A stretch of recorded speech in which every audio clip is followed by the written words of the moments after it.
Atos, capítulo 28.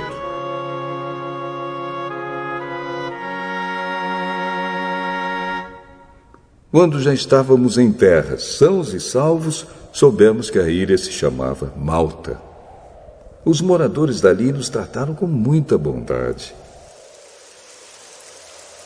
Como estava chovendo e fazia frio, acenderam uma grande fogueira. Paulo juntou um feixe de gravetos e o estava jogando no fogo quando uma cobra, fugindo do calor, agarrou-se na mão dele. Os moradores da ilha viram a cobra pendurada na mão de Paulo e comentaram: "Este homem deve ser um assassino." Pois ele escapou do mar, mas mesmo assim a justiça divina não vai deixá-lo viver. Mas Paulo sacudiu a cobra para dentro do fogo e não sentiu nada. Eles pensavam que ele ia ficar inchado ou que ia cair morto de repente. Porém, depois de esperar bastante tempo, vendo que não acontecia nada, mudaram de ideia e começaram a dizer que ele era um deus. Perto daquele lugar havia algumas terras que pertenciam a Públio, o chefe daquela ilha. Ele nos recebeu muito bem e durante 3 dias nós fomos seus hóspedes. O pai dele estava de cama, doente com febre e disenteria. Paulo entrou no quarto, fez uma oração, pôs as mãos sobre ele e o curou. Depois disso, os outros doentes da ilha vieram e também foram curados. Eles mostraram muito respeito por nós. E, quando embarcamos, puseram no navio tudo o que precisávamos para a viagem. Depois de ficarmos 3 meses na ilha, embarcamos num navio da cidade de Alexandria, que tinha na proa a figura dos deuses gêmeos, Castor e Pólux. O navio tinha passado o inverno na ilha.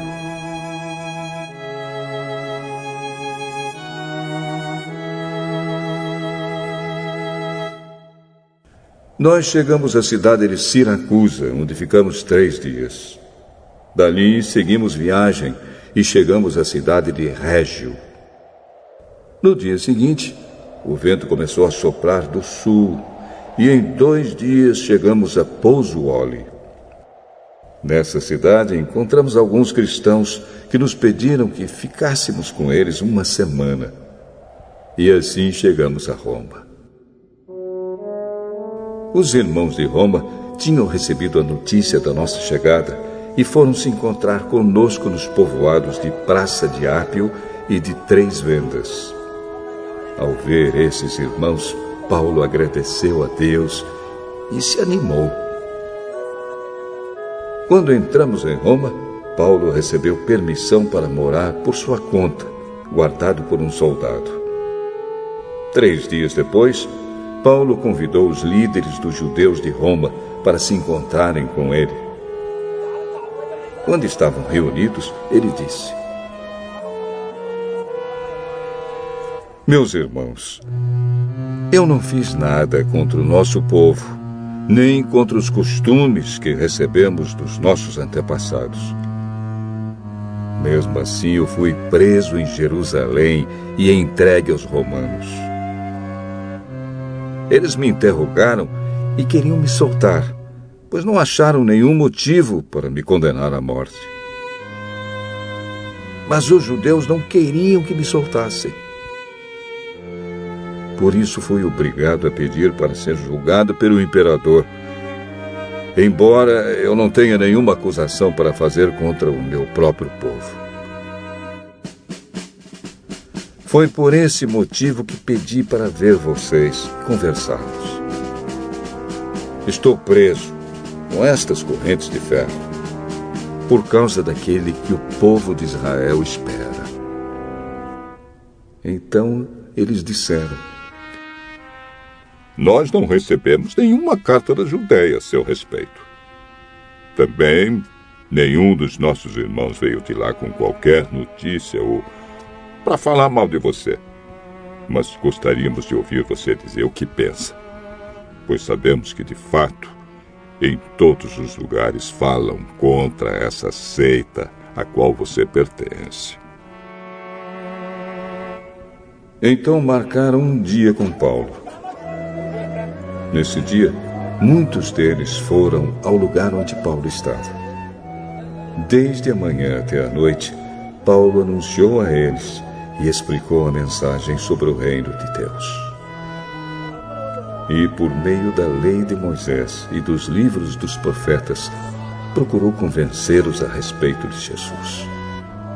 Alguns aceitaram as suas palavras, mas outros não creram. Então, todos foram embora, conversando entre si. Mas antes que saíssem, Paulo ainda disse mais uma coisa.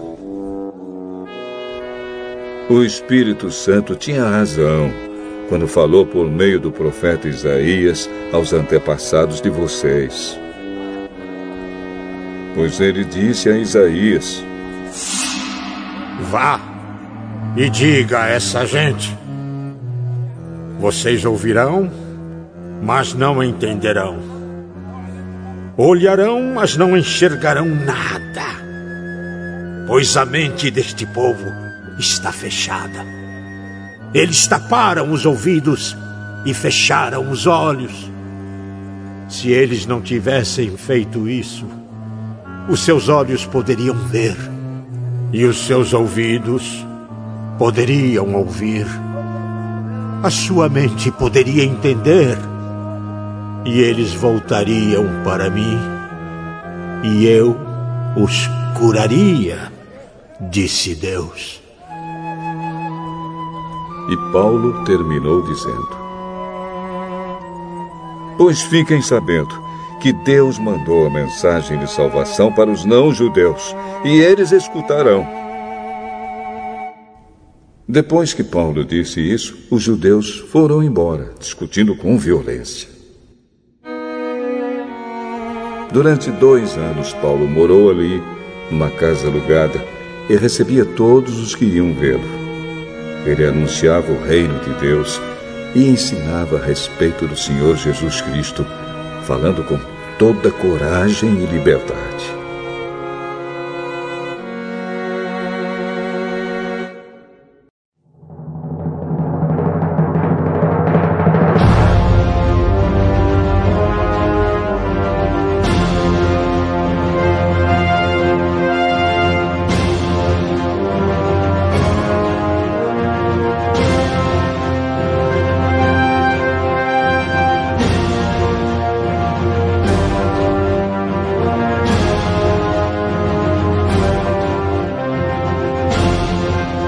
Primeiro livro de Samuel, capítulo 4. Naqueles dias o povo de Israel foi lutar contra os filisteus. Os israelitas acamparam em Ebenezer e os filisteus em Afeca.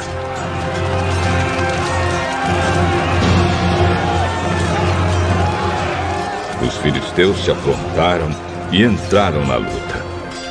Eles venceram os israelitas, matando no campo de batalha mais ou menos 4.000 soldados. Quando aqueles que tinham escapado voltaram ao acampamento, os líderes do povo de Israel disseram: Por que é que o Senhor Deus deixou que os filisteus nos vencessem hoje? Vamos trazer de Siló para cá a Arca da Aliança, para que assim o Senhor esteja no meio de nós e nos salve dos nossos inimigos.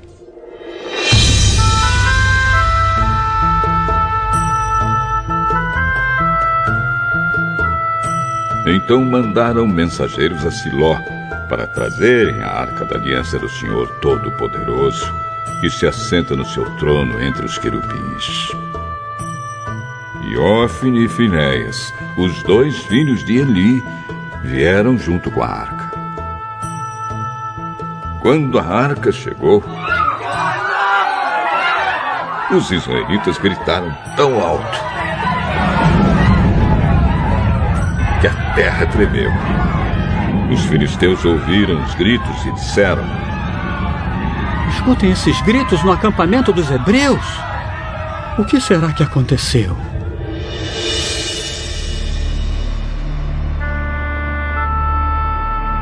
Quando souberam que a arca da aliança do Senhor havia chegado ao acampamento hebreu, os filisteus ficaram com medo. Deus! Chegou ao acampamento dos israelitas! Ai de nós! Nunca aconteceu uma coisa assim. Ai de nós! Quem poderá nos salvar destes poderosos deuses? São os deuses que atacaram os egípcios com todo tipo de pragas no deserto. Sejam corajosos, filisteus. Lutem como homens, ou seremos escravos dos hebreus, como eles já foram nossos escravos. Lutem como homens! Assim os filisteus lutaram. Os israelitas foram vencidos e fugiram correndo para suas casas. E houve uma grande matança. 30.000 israelitas foram mortos.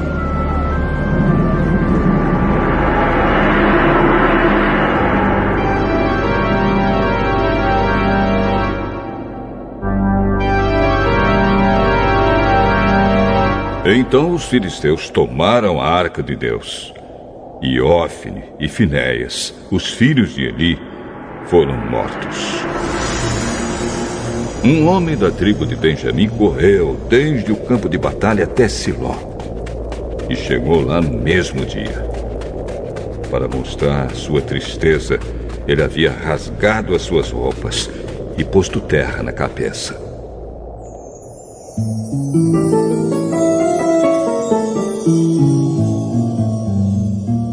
Eli estava sentado numa cadeira, perto da estrada, esperando.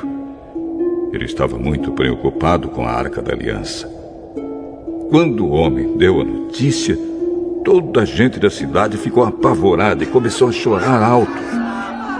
Eli ouviu os gritos e perguntou: Que barulho é esse? Então o homem correu para contar as notícias a Eli. Eli estava com 98 anos e completamente cego. O homem disse: Eu fugi da batalha e hoje mesmo vim correndo de lá até aqui. O que aconteceu, meu filho? O povo de Israel fugiu dos filisteus. Foi uma terrível derrota para nós. Além de tudo, os seus filhos, Ófni e Finéias, foram mortos. E os filisteus tomaram a Arca da Aliança. Quando ouviu falar na arca, Eli caiu da cadeira para trás, perto do portão da cidade. Ele estava muito velho e gordo. Por isso, quando caiu, quebrou o pescoço e morreu.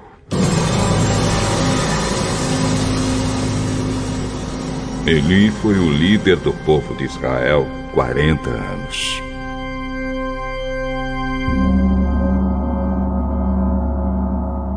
A nora de Eli, a mulher de Finéias, estava grávida e já quase na época de ter a criança. Quando ela soube que a arca de Deus havia sido tomada e que o seu sogro e o seu marido tinham morrido, começou a ter as dores de parto e deu à luz. Ela estava morrendo, mas as mulheres que a ajudavam disseram: Tenha coragem. Você ganhou um filho. Ela não se interessou e não respondeu. Mas deu ao menino o nome de Icabô, explicando: A glória saiu de Israel. Disse isso falando da tomada da arca de Deus e da morte do seu sogro e do seu marido. A glória saiu de Israel, pois a arca de Deus foi tomada pelos nossos inimigos.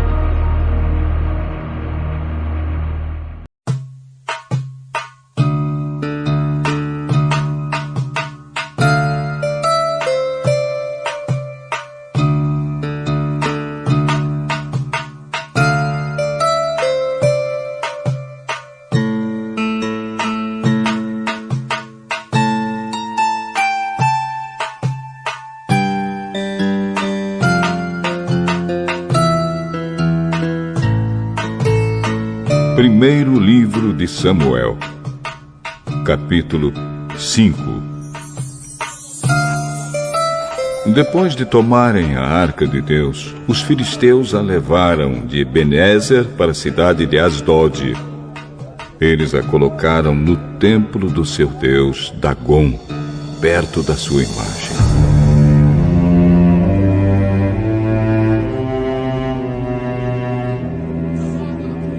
No dia seguinte, de manhã,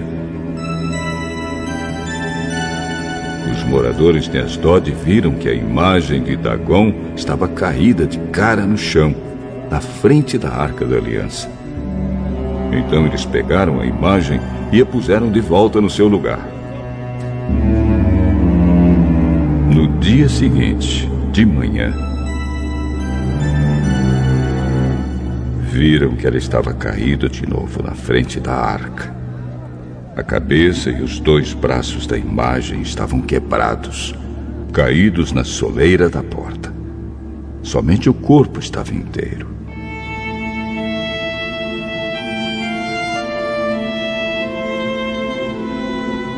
É por isso que até hoje os sacerdotes de Dagom e todos os que o adoram em Asdod não pisam aquele lugar. E o Senhor Deus castigou duramente o povo de Asdod. Fez com que todo o povo dali e da vizinhança ficasse cheio de tumores. Quando eles viram isso, disseram: O Deus de Israel está castigando a nós e o nosso Deus Dagom. Não podemos mais deixar que a arca do Deus de Israel fique aqui.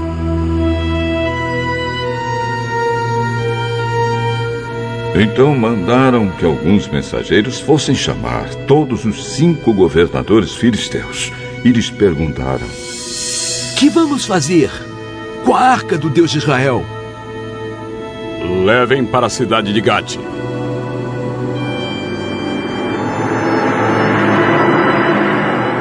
Então os filisteus a levaram para lá. Mas depois que a arca chegou ali, o Senhor Deus castigou a cidade e pôs medo nos seus moradores. Apareceram tumores em todas as pessoas da cidade, tanto nas mais importantes como nas mais humildes. Então enviaram a arca da aliança para a cidade de Ecrom. Quando a arca chegou lá, o povo começou a gritar: Trouxeram a arca do Deus de Israel pra cá! Eles querem acabar com a gente! Então mandaram que alguns mensageiros dissessem a todos os governadores filisteus: Mandem a arca do Deus de Israel de volta ao seu lugar, para que ela não mate a nós e as nossas famílias. Houve morte e destruição em toda a cidade, por causa do castigo severo de Deus. Os que não morreram ficaram cheios de tumores, e os gritos dos moradores da cidade subiram até o céu.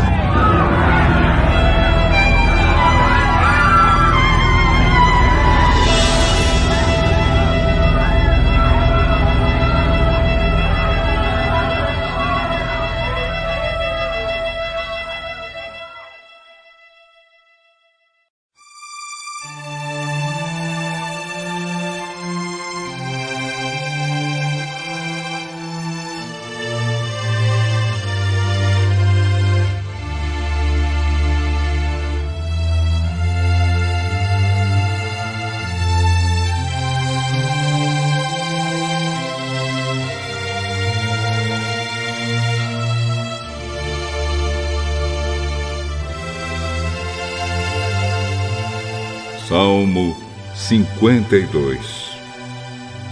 Poesia de Davi ao regente do coro, escrita por Davi depois que Doeg, o edomita, foi encontrar-se com Saul e lhe contou que Davi tinha ido à casa de Abimeleque. Homem poderoso, por que você se gaba da sua maldade? O amor de Deus dura para sempre. Você faz planos para acabar com os outros. A sua língua caluniadora corta tanto como uma navalha afiada. Você gosta mais do mal do que do bem e prefere a mentira em lugar da verdade. Seu mentiroso, você gosta de ferir os outros com palavras. Por isso, Deus acabará com você para sempre. Ele o pegará e jogará para fora da casa em que você mora. Deus o tirará do mundo dos vivos. Os que obedecem a Deus verão isso e ficarão com medo. Eles vão rir de você e dizer: veja um homem que não pedia a Deus que o protegesse. Ele só confiava na sua grande riqueza e procurava segurança na sua própria maldade. Porém, eu sou como uma oliveira verde que cresce perto da casa de Deus. Eu confio no seu amor para sempre e sempre. Oh Deus, eu sempre te louvarei pelo que tens feito. Na presença dos que são fiéis a ti, anunciarei que tu és bom.